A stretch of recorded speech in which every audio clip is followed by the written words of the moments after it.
Pemirsa, Presiden Joko Widodo menegaskan tidak akan melindungi menterinya yang terlibat korupsi. Sementara itu, Ketua KPK Firly Bahuri pernah mengancam akan menetapkan hukuman mati bagi koruptor dana bansos.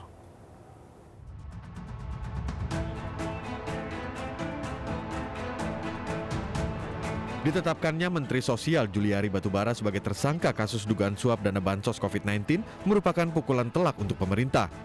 Presiden Joko Widodo menegaskan tidak akan melindungi yang terlibat korupsi dan pemerintah akan terus konsisten mendukung upaya pencegahan dan pemberantasan korupsi.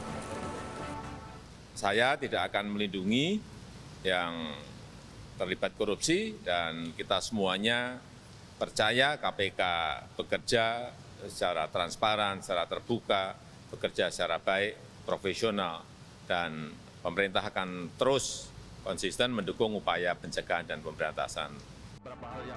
Sebelumnya jauh-jauh hari KPK telah mengingatkan pejabat untuk tidak korupsi dana COVID-19. Ketua KPK Firly Bahuri bahkan mengancam menerapkan hukuman mati. Hal ini disampaikan Firly dalam RDP dengan Komisi 3 DPR RI 29 April 2020 lalu. Di bagian akhir kami akan menyatakan sikap bahwa KPK tetap akan bertindak tegas dan sangat keras kepada para pelaku korupsi, terutamanya dalam keadaan penggunaan anggaran penanganan bencana. Kenapa kami lakukan? Karena sebagaimana yang kami sampaikan di pembukaan, salus populi suprema leg esto, keselamatan masyarakat merupakan hukum tertinggi. Maka bagi yang melakukan korupsi dalam suasana bencana, tidak ada pilihan lain kita menegakkan hukum, yaitu tuntutannya pidana mati.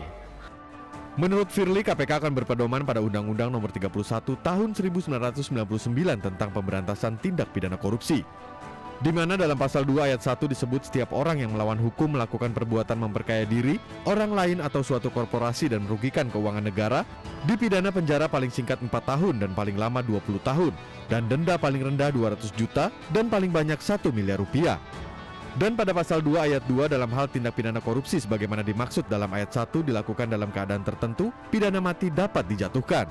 Tim Liputan iNews melaporkan.